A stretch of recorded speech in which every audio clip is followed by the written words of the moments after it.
सर्वप्रथम सर्वांना श्री स्वामी समर्थ.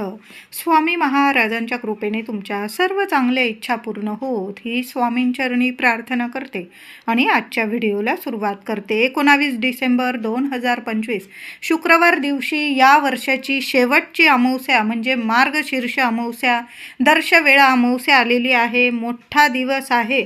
तर अमावस्या प्रारंभ होणार आहे 19 डिसेंबरला पहाटे 5 वाजता ही अमावस्या तिथी प्रारंभ होणार आहे आणि 20 तारखेला शनिवार रोजी सकाळी 7:13 ही अमावस्या तिथी समाप्त होणार आहे. बघा, दोन्ही दिवस अमावस्या तिथी मानली जाणार आहे. जी तिथी सूर्योदय बघत असते त्या दिवशी सुद्धा संपूर्ण दिवस ती तिथी मानली जाते. म्हणून 19 तारखेला तर दिवस रात्र, शुक्रवार दिवशी दिवस रात्र मार्गशीर्ष अमावस्या तिथी असणार आहे आणि 20 तारखेला सुद्धा अमावस्या तिथी मानली जाणार आहे. पण जे पण उपाय करायचे ना 19 तारखेला जरूर करा. आता राहून गेले तुमच्याकडून काही उपाय तर मग तुम्ही 20 तारखेला सुद्धा करू शकता. उद्या सगळ्यांनी अंघोळीच्या पाण्यात थोडंसं जाडं मीठ टाकायचं आहे. कृपया हा उपाय जरूर करा. वर्षाची शेवटची अमावस्या आहे. थोडा तुरटीचा खडा असेल जरूर टाका. लहान मुलांपासून मोठ्या व्यक्तींपर्यंत हा उपाय जरूर करा. जे काही शारीरिक मानसिक त्रास असेल, कुणाची नजरबाधा झालेली असेल आणि नजरबाधा झाल्यामुळे बऱ्याच अडचणी येतात, त्या अडचणींना तुम्ही सामोरं जात असाल किंवा नसाल, सर्वांनी अंघोळीच्या पाण्यात अमावस्येच्या दिवशी सकाळी जरूर या दोन्ही वस्तू टाका. थोडंसं खडं मीठ आणि तुरटी नुसती टाकायचं नाही तर पाण्यात चांगलं विरघळून घ्यायचं आणि त्या पाण्याने अंघोळ करायची आहे. उद्या डोकं नका धुवू महिलांनो. आज तर गुरुवारी आपण सर्वांनी डोक्यावरून वगैरे पाणी घेतलेलंच असेल. अमावस्या तिथी असते, जड तिथी असते. या दोन्ही वस्तू टाका आणि अंघोळ करा. फक्त अंघोळ करायची आहे. अंघोळीनंतर सूर्यनारायणाला छान असं अर्घ द्यायचं आहे. साध्या पाण्याने जरी दिलं ना तरीही चालेल, पण अर्घ जरूर द्यायचा आहे. सूर्यनारायणाचं दर्शन करा. त्यानंतर देवांची छान अशी पूजा करायची आहे. उद्या शुक्रवार आणि अमावस्या तिथी, प्रत्येक अमावस्या तिथी लक्ष्मी नारायणाला समर्पित असते. जशी पितृदेवांना अमावस्या तिथी समर्पित असते ना, तशी लक्ष्मी नारायणांना सुद्धा समर्पित असते. आणि दर्श अमावस्या शिवशंकरांना, महादेवांना सुद्धा समर्पित असते. उद्या महादेवांचं मंदिर असेल ना, जरूर अभिषेक करा. साध्या पाण्याने करा. काळी तीळ असेल, चिमूटभर काळी तीळ टाका पाण्यात आणि त्या पाण्याने अभिषेक करा. कितीही कठीण समस्या असू द्या किंवा काही त्रास असेल तुम्हाला, जो त्रास तुम्हाला कुणालाच सांगता येत नाही, असा त्रास असो किंवा नसो, प्रत्येकाने उद्या महादेवांच्या शिवपिंडीवर सुद्धा अभिषेक करायचा आहे. सकाळी करा, नाही जमलं प्रदोष काळात करा. 5:30-6 वाजता जरी तुम्ही मंदिरात गेला, 7-7:30 वाजेपर्यंत तरीही चालेल. महादेवांची सुद्धा सेवा करा. पाण्याने, दुधाने अभिषेक करा. बेल फूल अर्पण करा. उद्या आपल्या देवघरातील देवांना छान असा अभिषेक घालायचा आहे. साध्या पाण्याने घाला, दुधाने घाला किंवा नुसता पाण्याने घातला चालेल. उद्या लक्ष्मी मातेचं श्रीयंत्र असेल. जरी आज आपण सेवा केलेली आहे महिलांनो, तरी पण उद्या उत्तर पूजा जी करतो आपण, उद्यापन झाल्यानंतर उत्तर पूजा करतो, तर तो नारळ तुम्ही वाहत्या पाण्यात विसर्जित करायचा आहे. आणि उद्या देवी लक्ष्मीच्या मूर्तीवर अभिषेक करून पुन्हा कुंकुमार्चनचा अभिषेक करायचा आहे. जरी आपण आज शेवटच्या गुरुवारी, मार्गशीर्षाच्या गुरुवारी देवी आईची सेवा केलेली असेल, तरी पण उद्या अमावस्या आणि शुक्रवार एकत्रित आलेली आहे. छान दिवस आहे. देवी आईच्या मूर्तीवर 11 वेळा, 21 वेळा ओम श्रीम नमः, ओम श्रीम नमः या मंत्राचा जप करा. किंवा तुमच्याकडं कुलदेवीचा टाक असेल, ओम कुलदेवताय नमः, ओम कुलदेवताय नमः या मंत्राचा जप करा आणि देवी आईला कुंकुमार्चनची सेवा जरूर करा. आता प्रत्येक अमावस्या ही पितृदेवांना सुद्धा समर्पित असते. पितृदेवांसाठी दुपारी, भर दुपारी 12 ते 12:30, जास्त वेळ झाला 1 वाजेच्या दरम्यान, त्याच्या आतच, 1च्या आतच, दुपारी 12 ते 12:30 दक्षिण दिशेकडं थोडासा गोळाभर दही भात ठेवायचा आहे. चिमूटभर साखर टाकली चालेल त्यावर. दादांनो, महिलांनो, ही सेवा जरूर करा. वर्षाची शेवटची अमावस्या आहे. जरी तुम्हाला आधी कधी अमावस्येला दही भात ठेवता आला नाही बाहेर, आपण पितृपक्षात ठेवलेला असेल, पण उद्या वर्षाची शेवटची अमावस्या आहे, काही त्रास असेल पितृदोषामुळे, तर उद्या जरूर अमावस्या तिथी आहे. सकाळी 12 ते 12:30 सकाळी बोलली, दुपारी 12 ते 12:30 या दरम्यान आपण घरातून बाहेर थोडासा भात शिजवून घ्या. त्यावर ताजं दही टाका, थोडीशी चिमूटभर साखर टाका, एका पत्रावळीत घ्या, ताटलीत घ्या किंवा कागदावर घ्या आणि घराच्या दक्षिण दिशेकडं बघा, जागा मिळून जाईल.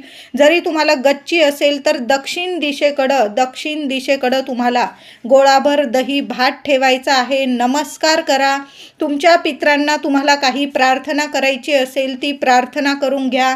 दही भात जेव्हा आपण दक्षिण दिशेला ठेवतो ना अमावस्या तिथीत, दर्शवेळा अमावस्या तिथीत, तर आपले अतृप्त पित्र असतात ना, काही वेळा बघा अचानक काही म्हणजे तुमच्या घरात घटना घडली असेल, तृप्त झालेले नसतील तुमचे पित्र, अचानक त्यांचा मृत्यू झालेला असेल, त्यांच्या इच्छा अपूर्ण राहिलेल्या असतील किंवा नसेल राहिलेल्या, त्या सर्व पित्रांसाठी गोळाभर दही भात दक्षिण दिशेकडं जरूर ठेवा. नमस्कार करा. तुम्हाला काही क्षमा याचना मागायची असेल, प्रार्थना करायची असेल, तुम्हाला ज्या अडीअडचणी असतील तिथं बोलून घ्या, नमस्कार करा आणि तुम्हाला घरी यायचं आहे. मागे वळून बघू नका. कावळा खातोय, चिमणी खातंय, पाखरं खातंय किंवा कबूतर खातंय, तुम्ही तुमचं कर्तव्य केलेलं आहे. अमावस्या तिथीत भर दुपारी पित्रांसाठी घासातला घास तुम्ही काढून ठेवलेला आहे दक्षिण दिशेकडं. तर बाकी स्वामी बघत आहे. आपलं कर्तव्य केलेलं आहे ना, चांगल्या कर्माचं चांगलंच फळ तुम्हाला मिळणार आहे. क्षणात कुणीही घास घेऊ द्या, तुम्ही तुमचं कर्तव्य केलेलं आहे. चांगल्या कर्माचं तुम्हाला चांगलंच फळ मिळणार आहे. यामुळे पितर तृप्त होतात आणि भरभरून आशीर्वाद देतात. आणि ज्या पितृदोषामुळे काही अडचणी लागलेल्या असतील तुमच्या पाठीमागे, त्यातून सुद्धा तुम्हाला मार्ग मिळेल. अचानक काही ना काही चमत्कार होतील. तुम्हाला प्रत्येक कामात यश, प्रगती व्हायला लागेल. मग शिक्षण असू दे मुलांचं, नोकरी असू दे, लग्नाविषयी काही समस्या असतील किंवा संतान प्राप्ती होण्यात काही तुम्हाला चिंता असेल किंवा घर, दार, पैसा, बरकत होत नसेल, बऱ्याच अडचणी येतात पितृदोषामुळे सुद्धा, त्यातून तुम्हाला मार्ग जरूर मिळेल. म्हणून थोडासा दही भात आपण जरूर दक्षिण दिशेकडं नक्की ठेवा. तुमची गॅलरी असेल किंवा छत असेल, नाही छत, तुम्हाला गॅलरी नाही, घराबाहेर एखादं झाड असेल छोटं मोठं, तिकडं दक्षिण दिशेकडं तुम्ही ठेवून आलात तरीही चालेल. त्याचबरोबर पितृदेवांसाठी आपल्याला संध्याकाळी सुद्धा दक्षिणेकडं एक दिवा लावायचा आहे. महिलांनो, दिवा जरूर लावा. शेवटची अमावस्या आहे या वर्षातली, नसेल कधी तुम्ही लावलेला आजपर्यंत, पण ह्या अमावस्येला जरूर लावा. मार्गशीर्ष अमावस्या आहे तर दक्षिण दिशेकडं घराबाहेर जरी तुम्ही दक्षिणेकडं एकमुखी फक्त एक मातीची पंती घ्या, त्यात दुहेरी वाट टाका. जे तेल असेल तुमच्याकडं, तिळाचं असो, मोहरीचं असो किंवा जे तेल असेल, साधं तेल टाका. त्यावर काहीतरी खाली पुठ्ठा वगैरे, ताटली वगैरे ठेवा आणि तो दिवा दक्षिणेकडं लावून यायचा आहे. नमस्कार करा, पित्रांना स्मरण करा आणि दक्षिणेकडं तो दिवा लावून यायचा आहे. नंतर तो दिवा तुम्ही निर्माल्यात टाकून द्या. ती वात वगैरे सर्व निर्माल्यात टाका किंवा एखाद्या झाडाखाली टाकून द्यायचा आहे. आता समजा तुमच्या घराजवळ तुम्हाला जागाच नाही, काही फ्लॅट असे असतात की बाहेर आपल्याला दिवा वगैरे लावता येत नाही, लहान लेकरं वगैरे असतात. सरळ महिलांनो, घरात माठ असेल, माठ असतोच आणि असायलाच हवा. माठाजवळ पितृदेवांचं स्थान असतं. काही ठिकाणी तर रोज माठाजवळ दक्षिणेकडं तोंड करून एक दिवा लावलाच जातो. संध्याकाळी अगदी नित्य नियम असतो काही महिलांचा. आपण देवघरात दिवा लावतो, तुळशीजवळ, मुख्य दाराशी, आणि एक दिवा माठाजवळ जरूर लावला जातो. तुम्ही लावत असाल किंवा नसेल, नाही जमत, काही महिला ऑफिसला जातात किंवा घरी घरकाम आपण घरात जरी असलो, गृहलक्ष्मी किंवा ऑफिसला जाणाऱ्या गृहलक्ष्मी असतील, नाही जमत काही वेळा, खरंच नाही जमत, तर मग अमावस्या तिथीत जरी एक दिवा आपण दक्षिणेकडं तोंड करून लावला ना, तर आपल्याला चांगलं म्हणजे भरभरून फळ मिळतं.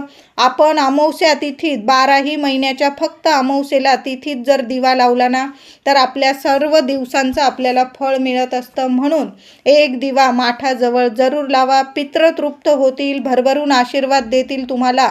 तुमच्या ज्या अडीअडचणी आहे ना, त्यातून नक्की मार्ग मिळेल. म्हणून संध्याकाळी 6:30 ते 7:30 या दरम्यान तरी माठाजवळ एक दिवा सर्वांनी जरूर लावा. महिलांना काही अडचण असेल, असं नाही की महिलांनी सर्व कामं करायची, घरातल्या पुरुष दादांनी जरी एक दिवा माठाजवळ लावला चालेल. महिलांना अडचण असेल 4 दिवस वगैरे तर नका लावू महिलांनो, दादांकडून लावून घ्या. मुलं मोठी असतील, मुलांकडून लावून घ्या, पण एक दिवा जरूर लावून घ्या. नंतर तो दिवा तुम्ही निर्माल्यात टाकला किंवा धुवून पुसून घ्या, पुन्हा पुढच्या अमावस्येला तुम्ही तोच दिवा वापरला तरीही चालेल. उद्या शुक्रवार मोठी अमावस्या आहे. महिलांनो, दादांनो, घरावरून एक नारळ उतरवून टाकायचा आहे. संध्याकाळी उतरवा. रात्रीच्या 12 वाजेपर्यंत तुम्ही हा उपाय केला ना, सकाळपासून रात्रीच्या 12 वाजेपर्यंत तुम्ही केव्हाही हा उपाय करू शकता. एक नारळ घ्यायचा आहे. घरदार स्वच्छ करून घ्या महिलांनो. आज जरी उंबरठा पूजन केलेलं असेल, उद्यासुद्धा उंबरठा पूजन छान करा. जेवढं जमेल तेवढं नक्की करा. हळद कुंकू वाहून नुसती उंबरठ्याची पूजा जरी केली ना चालेल, पण उंबरठा पूजन जरूर करा. प्रत्येक अमावस्येला आपण उंबरठा पूजन करतच असतो, तर उद्या उंबरठ्याची पूजा करा. आणि दोन्ही हातात जेव्हा वेळ मिळेल तेव्हा शांततेत हा उपाय करायचा आहे. कुणी घरात येतंय, बाहेर येतंय असं करू नका. मुलं बाहेर गेलेली असतील किंवा घरात अभ्यासाला वगैरे बसलेली असेल, शांत, कुणी ये जाय करत नाही, अशा वेळी हा उपाय करायचा आहे. दोन्ही हातात एक नारळ घ्यायचा आहे. चांगलं पाणीदार, छोटं आणा मोठा आणा, नियम नाही. चांगलं पाणीदार, तडा वगैरे गेलेलं नसेल असं चांगलं नारळ बघून आणायचं आहे.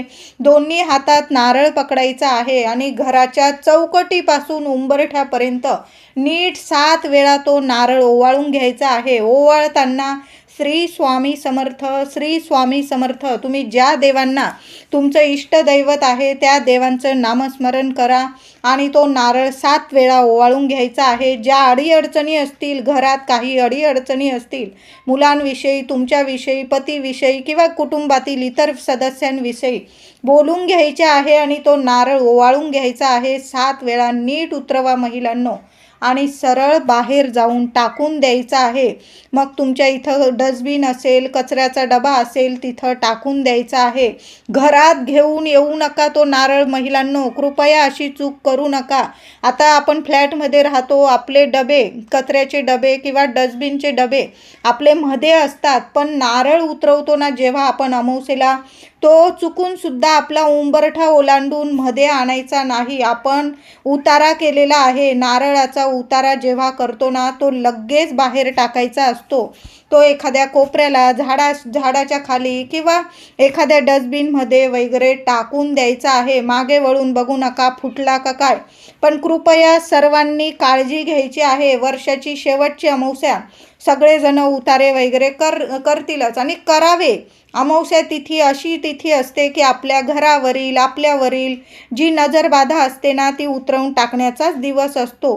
करा उतारे वगैरे, पण कोपऱ्याला टाका. लेकरा बाळांचा किंवा आपल्या इतर व्यक्तींचा पाय पडणार नाही. आपली इडापिडा दुसऱ्यांना देऊन आपली इडापिडा कधीच उतरत नसते. म्हणून एखाद्या कोपऱ्याला टाका, डस्टबिनमध्ये टाका, खूप असं रस्त्यात टाकू नका.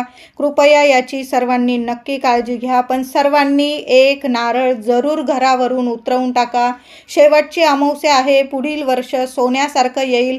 घराला लागलेली जी इडापिडा असेल, नजरबाधा असेल, नजरबाधेमुळे सुद्धा खूप अडचणींना सामोरं जावं लागतं.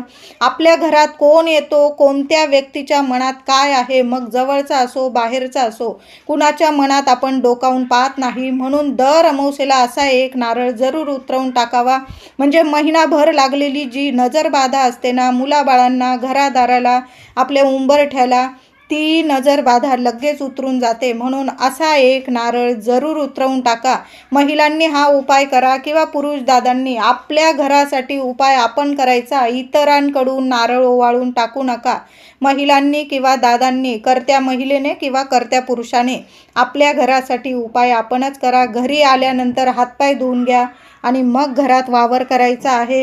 उद्या मुलांची सुद्धा दृष्ट काढून टाका. महिलांनो, मुलांवरून तुम्ही तुरुटीचा खडा 7 वेळा ओवाळून टाकू शकता. तुम्हाला नारळ परवडत असेल, एक नारळ, तुम्हाला जेवढी मुलं असतील प्रत्येकावरनं एक नारळ, 2 मुलं आहे आणि एकच नारळ घेतला, एकच तुरुटीचा खडा, अशी चूक करू नका. प्रत्येकावरनं ओवाळताना वस्तू वेगवेगळी घ्यायची आहे. तर एक मुलगा असेल, एक नारळ घ्या, डोक्यापासून पायापर्यंत 7 वेळा ओवाळून घ्या. स्वामींचा मंत्र जपा आणि बाहेर टाकून या. कचऱ्यात टाका, एखाद्या कोपऱ्यात टाका. तुम्ही तुरुटीचा खडा उतरवून टाकू शकता, वाहत्या पाण्यात टाका, बेसिनमध्ये हात धुवून घेतला, 7 वेळा ओवाळून घ्या. पण ओवाळताना पूर्व पश्चिम उभं करायचं आहे. मुलांना उभं करून काढलेली दृष्ट लगेच उतरून जात असते. म्हणून उभं करून दृष्ट काढा. तुम्ही भात ओवाळून टाकू शकता 7 वेळा. तांदूळ, मुठभर तांदूळसुद्धा ओवाळून टाकू शकता. किंवा खूप नजरबाधा झालेली आहे, काही ना काही त्रास होत आहे. काय करायचं महिलांनो, एक विड्याचं पान घ्यायचं आहे, चांगलं बघून घ्यायचं आहे, चांगलं टवटवीत हिरवंगार पान घ्या. देठ असलेलं पान घ्यायचं आहे. त्यावर सुक्या लाल 4 मिरच्या घ्या. पिवळी किंवा काळी मोहरी, साधी काळी आपण जी मसाल्यातली असते आपली, ती काळी मोहरी जरी घेतली, चिमूटभर मोहरी ठेवा. जाडं मीठ ठेवा. 4 लाल सुक्या मिरच्या, थोडी मोहरी, आपलं जाडं मीठ, एखादा तुरटीचा खडा असेल, तुरटीचा खडा ठेवा. महिलांनो, एखादा केस गळालेला असेल तुमचा तर तो जरी ठेवला, आता नसेल, या 2-3 वस्तू ठेवा. आणि आपल्या मुलांना पूर्व पश्चिम उभं करायचं आहे. ते पान नीट पकडायचं. उजव्या हातात ते पान नीट पकडा. दोन्ही हातात पकडू शकतात किंवा एका हातात.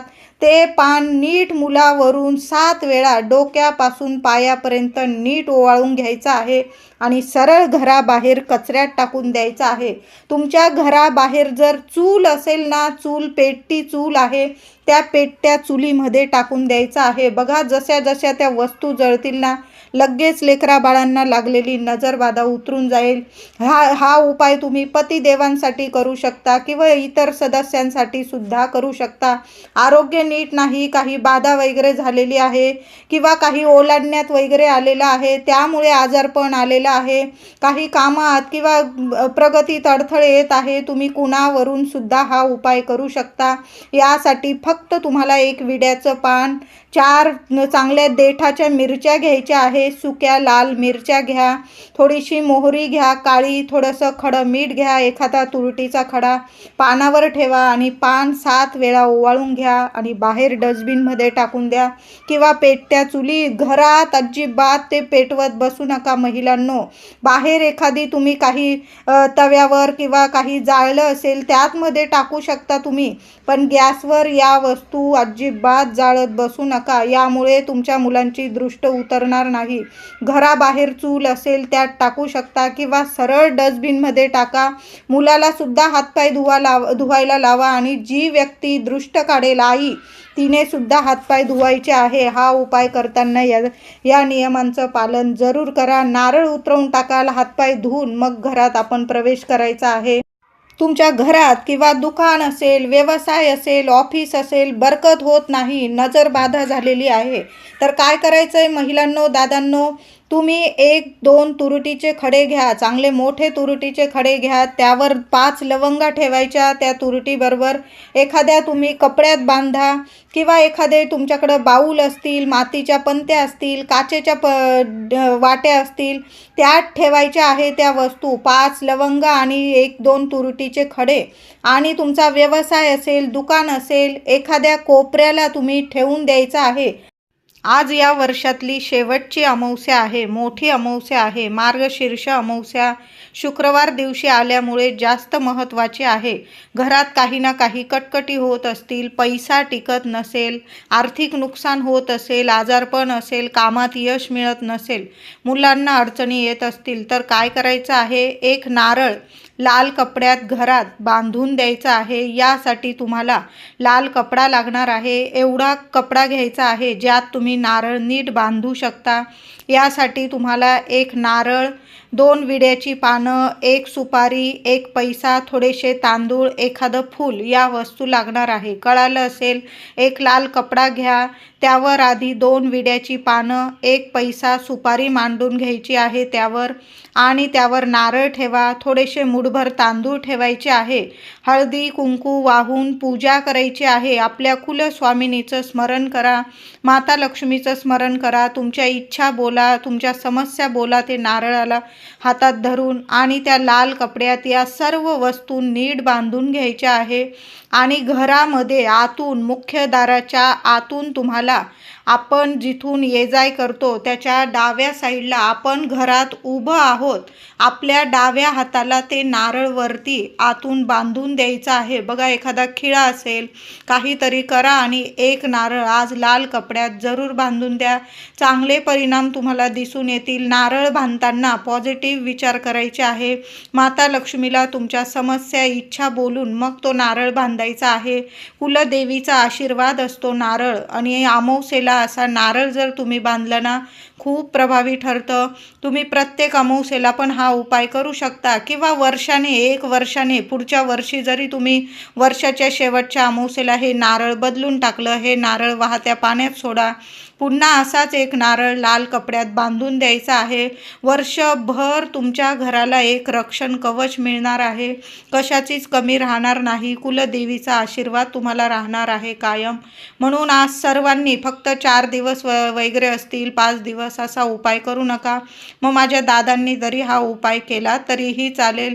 त्याचबरोबर सुतक, विटाळ हा उपाय करायचा नाही। पुढील अमावस्येला, पुढच्या वर्षाच्या पहिल्याच अमावस्येला तुम्ही हा उपाय करू शकता। अगदी साधा सोपा उपाय आहे, पण प्रभावशाली आहे। घराला, मुलाबाळांना रक्षण कवच मिळेल।